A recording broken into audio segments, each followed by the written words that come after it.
Hello students, आज हम lesson number 3 force and pressure के एक्सरसाइजेस देखने वाले हैं।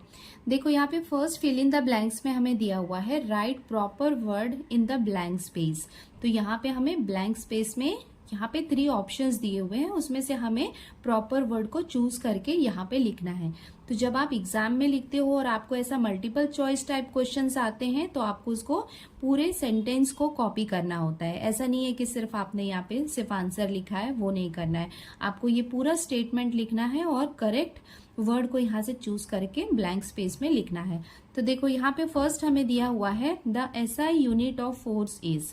ये हमने कई बार पढ़ा है कि एसआई यूनिट ऑफ फोर्स क्या होता है, न्यूटन होता है। तो आपको ये पूरा स्टेटमेंट लिखना है और यहाँ पे लिखना है न्यूटन। फर्स्ट बी हमें दिया हुआ है the air pressure on our body is equal to dash pressure.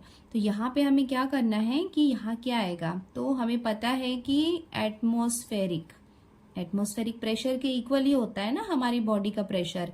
तो ये दोनों आपस में बैलेंस्ड होते हैं। तो यहाँ पे आ जाएगा एटमॉस्फेरिक प्रेशर। फर्स्ट सी क्वेश्चन है for a given object the buoyant force in liquids of different dash is dash. Density is different. तो ये फुल स्टेटमेंट हो जाएगा for a given object the buoyant force in liquid of different density is different. First D question दिया हुआ है तो ये मैं इसको मार्क कर देती हूँ कि ये फर्स्ट होगा और ये सेकंड। तो ये आपको पूरा स्टेटमेंट नोट डाउन करना है। The SI unit of pressure is, pressure की एसआई यूनिट क्या होती है, ये हमने कई बार पढ़ा है, न्यूटन पर मीटर स्क्वायर। ये होती है प्रेशर की यूनिट। अब हम आते हैं क्वेश्चन नंबर 2 में। यहाँ पे क्या दिया हुआ है, मेक अ मैच। तो ये है ए ग्रुप और ये है बी ग्रुप। तो कभी भी आपको क्या करना है, पूरा पढ़ना होता है और जो जो आंसर्स आते हैं वो पहले आपको मार्क करना होता है। उसके बाद फिर जो नहीं आता है उसके बाद हमको सोचना होता है कि अरे क्या हो सकता है इसका आंसर। देखो यहाँ पे क्या दिया हुआ है, फ्लूइड। तो फ्लूइड का क्या हो सकता है, देखो अभी आप सबको पढ़ोगे तो यहाँ पे क्या लिखा है, same pressure in all direction. हमें पता है कि फ्लूइड जो होता है उसमें प्रेशर जो होता है वो ऑल डायरेक्शंस में होता है। तो फर्स्ट का आंसर क्या हो जाएगा, ई। तो यहाँ पे मैंने लाइन ड्रॉ नहीं किया है, ये मैंने यहाँ पे अल्फाबेट्स लिख लिए हैं। सेकंड है ब्लंट नाइफ। इसका आंसर क्या हो जाएगा, इसका आंसर हो जाएगा ये डी। डी क्यों होगा, बिकॉज देखो ब्लंट नाइफ में वो क्या होता है, थोड़ा चौड़ा होता है ऊपर से और उसमें एरिया ज्यादा होता है। और अगर एरिया ज्यादा होता है तो वो ओवर प्रेशर एक्सर्ट करता है किसी ऑब्जेक्ट के ऊपर। उसके बाद आता है शार्प नीडल। तो शार्प नीडल है, शार्प वर्ड है, मतलब वहां पे एरिया कम है, वो बहुत ही पॉइंटेड है, शार्प है, तो वो हायर प्रेशर क्रिएट करेगी। तो शार्प नीडल का आंसर क्या हो जाएगा, देखो ये है हायर प्रेशर, ये हो जाएगा इसका आंसर। नेक्स्ट है रिलेटिव डेंसिटी। रिलेटिव डेंसिटी का क्या हो जाएगा, स्पेसिफिक ग्रेविटी, सी। उसके बाद इसका लास्ट आता है हेक्टोपास्कल। देखो हेक्टोपास्कल जो है वो किसकी यूनिट है, एटमॉस्फेरिक प्रेशर की। तो यहाँ पे इसका आंसर हो जाएगा बी। अब हम आते हैं क्वेश्चन नंबर 3 में। यहाँ पे क्या दिया हुआ है, answer the following question in brief. तो यहाँ पे हमें ब्रीफ में मतलब थोड़ा शॉर्ट में आंसर बताने हैं। तो इसमें फर्स्ट क्वेश्चन दिया हुआ है 3A, A plastic cube is released in water. Will it sink or come to the surface of water? तो हमने क्या किया, एक प्लास्टिक क्यूब जो है ना, प्लास्टिक का क्यूब जैसा आइस क्यूब होता है वैसे ही अगर एक प्लास्टिक का क्यूब है और अगर हम उसको वाटर में डालते हैं तो वो सिंक होगा या फिर उसके सरफेस में आ जाएगा।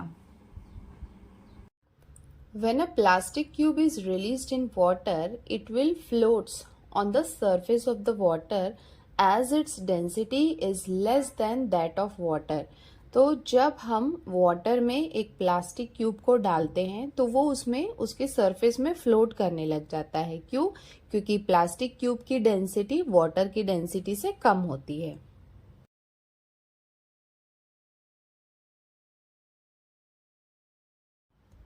क्वेश्चन नंबर बी है why do the load carrying heavy vehicles have large number of wheels.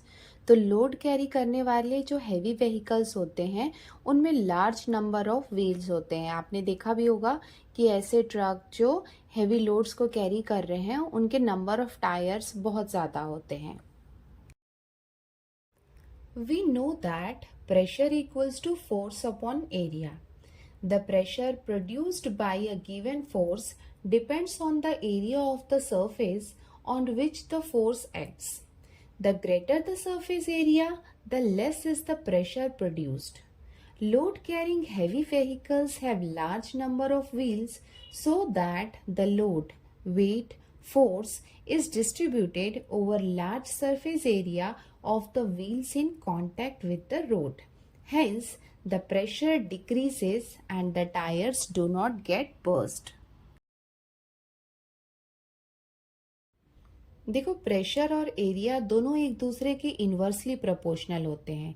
इसका मतलब है जितना ज्यादा एरिया होगा प्रेशर उतना ही कम होगा। अगर नंबर ऑफ व्हील्स बढ़ा दिए जाते हैं, लार्ज नंबर ऑफ व्हील्स होते हैं, तो क्या होता है कि अगर व्हील्स ज्यादा होंगे तो एरिया ज्यादा हो जाएगा, और अगर एरिया ज्यादा होगा तो टायर में प्रेशर कम पड़ेगा, और प्रेशर कम पड़ेगा तो फिर वो बर्स्ट नहीं होंगे। क्वेश्चन नंबर सी है, how much pressure do we carry on our heads? Why don't we feel it? हम अपने हेड्स में कितना प्रेशर कैरी कर सकते हैं और हम उसको फील क्यों नहीं करते हैं? मतलब प्रेशर इतना ज्यादा होता है हमारे सर पे, फिर भी हम उसको फील क्यों नहीं कर पाते हैं? तो इसका आंसर हो जाएगा, human beings can carry N atmospheric pressure of 10 to the power 5 pascal approx. तो ह्यूमन बींग कितना 10 to the power 5 pascal atmospheric pressure जो है वो कैरी कर सकता है। We don't feel it because this atmospheric pressure is balanced by the pressure created by the air and blood inside our body। तो हमारी body के अंदर जो एयर और ब्लड है वो भी क्या कर रहा है, एक प्रेशर क्रिएट कर रहा है। तो बॉडी के इनसाइड, बॉडी के अंदर का जो प्रेशर है जो प्रोड्यूस कर रहा है कौन, एयर और ब्लड जो है वो जो प्रेशर क्रिएट कर रहे हैं वो एटमॉस्फेरिक प्रेशर को, बाहर के एटमॉस्फेरिक प्रेशर को बैलेंस्ड कर देता है, जिसके कारण हमें ये प्रेशर फील नहीं होता है। Question number 4A, why does it happen? तो यहाँ पे हमें रीजन बताना है कि ऐसा क्यों होता है। A ship dips to a larger depth in fresh water as compare to marine water. मतलब एक शिप जो है वो फ्रेश वाटर में ज्यादा डिप होता है मरीन वाटर के कंपेयर में। डिप का मतलब है कि जब वो उसके सरफेस में होता है, वाटर के सरफेस में होता है, तो फ्रेश वाटर में वो थोड़ा सा डूबा हुआ रहता है और मरीन वाटर में वो थोड़ा सा ऊपर की तरफ उठा हुआ रहता है। इसका क्या रीजन है? The buoyant force acting on a body is proportional to the density of the fluid in which the body is immersed। तो ये हमने पहले भी पढ़ा है कि जो buoyant force होता है वो डायरेक्टली प्रोपोर्शनल होता है डेंसिटी के, कि अगर डेंसिटी जितनी ज्यादा होगी तो उसका buoyant फोर्स भी उतना ज्यादा होता है। और आपको पता है कि buoyant फोर्स क्या करता है, किसी भी ऑब्जेक्ट को ऊपर के साइड में पुल करता है, जैसे वाटर के सरफेस में उसको ऊपर की तरफ लाता है। तो आपको पता है कि मरीन वाटर की डेंसिटी ज्यादा होती है क्योंकि वो सॉल्टी वाटर होता है, और जो फ्रेश वाटर होता है उसमें डिजोल्व सॉल्ट्स कम होते हैं, तो उसकी डेंसिटी कम होती है। उसकी डेंसिटी कम होती है जिसके कारण उसका buoyant फोर्स भी कम होता है। The density of fresh water is less than that of marine water. Hence, the buoyant force on a body in fresh water is less than that in marine water. तो इस density के कारण fresh water में buoyant force कम होता है marine water के compare में, और अगर buoyant फोर्स कम होता है तो थोड़ा सा जो शिप होगा वो उसमें हमें डिप दिखाई देता है। Therefore, a ship dips to a larger depth in fresh water as compared to marine water. B. Fruits can easily be cut with a sharp knife. Sharp knife से फ्रूट्स को cut करना easy होता है।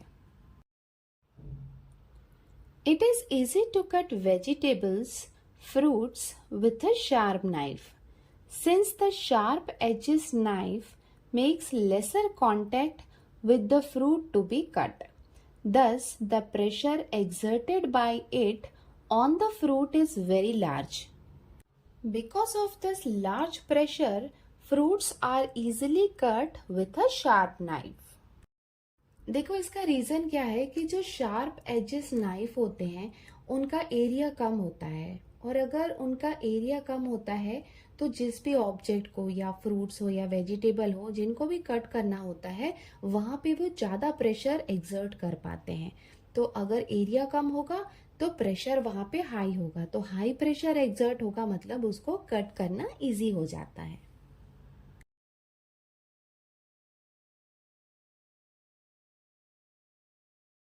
C. The wall of a dam is broad at its base. तो dam के wall का जो base होता है वो बहुत ब्रॉड होता है, चौड़ा होता है। इसका क्या रीजन है? We know the pressure of liquid increases with depth. हमें ये बात पता है कि लिक्विड में जैसे जैसे हम डेप्थ में जाते हैं वहां पे प्रेशर बढ़ता जाता है। So the wall of the dam is made broader at its base so that it is able to withstand the heavy pressure exerted by the river water. So यही रीजन है कि डैम के wall को base में broad बनाया जाता है, क्योंकि जो रिवर वाटर का हेवी प्रेशर होता है वो उसके बेस में ज्यादा होता है, तो उसके बेस में वो अपने आप को विथ स्टैंड कर पाए, वहां पे खड़ा रख पाए, उसके लिए उसके बेस को ब्रॉड बनाया जाता है। D. If a stationary bus suddenly speeds up, passengers are thrown in the backward direction. तो अगर कोई बस अचानक से स्पीड पकड़ती है तो उसमें बैठे हुए जो पैसेंजर्स हैं वो पीछे की तरफ थोड़े गिरने लगते हैं। इसका क्या रीजन है? When passengers sit or stand in a stationary bus, they are in a state of rest. तो जब बस खड़ी हुई रहती है तो उसमें पैसेंजर चाहे बैठे हुए हो या खड़े हुए हो तो वो स्टेट ऑफ रेस्ट में होते हैं, मतलब रेस्ट के पोजीशन में होते हैं। When the bus suddenly speeds up, but जैसे ही बस अचानक से स्पीड अप होती है, उसकी स्पीड बढ़ जाती है, the lower parts of their body in contact with the bus acquire the speed of the bus. तो हमारी बॉडी के टू पार्ट होते हैं, एक होता है लोअर पार्ट और एक होता है अपर पार्ट। तो लोअर पार्ट मतलब लेग जो होता है वो स्पीड अप हुई जो बस है उसके साथ में, उसके कांटेक्ट में होता है, तो वो उसके साथ एडजस्ट हो जाता है। But the upper parts of their body however continue to be in the state of rest due to inertia. But हमारी बॉडी का अपर पार्ट जो होता है वो अभी भी स्टेट ऑफ रेस्ट में होता है। क्यों स्टेट ऑफ रेस्ट में होता है? Because of inertia. Hence they are thrown in the backward direction, जिसके कारण क्या हो जाता है कि हमारी लोअर बॉडी पार्ट जो है वो बस के कांटेक्ट में होती है डायरेक्ट, तो वो तो स्पीड अप कंडीशन में आ जाती है कि आगे बढ़ना है। बट हमारी जो अपर बॉडी होती है वो अभी भी स्टेट ऑफ रेस्ट में होती है, बट अचानक से स्पीड बढ़ जाती है जिसके कारण वो बैकवर्ड डायरेक्शन में थ्रोन हो जाते हैं। तो इस वीडियो में इतना ही। नेक्स्ट वीडियो में क्वेश्चन नंबर 5 to 8 हम सॉल्व करते हैं।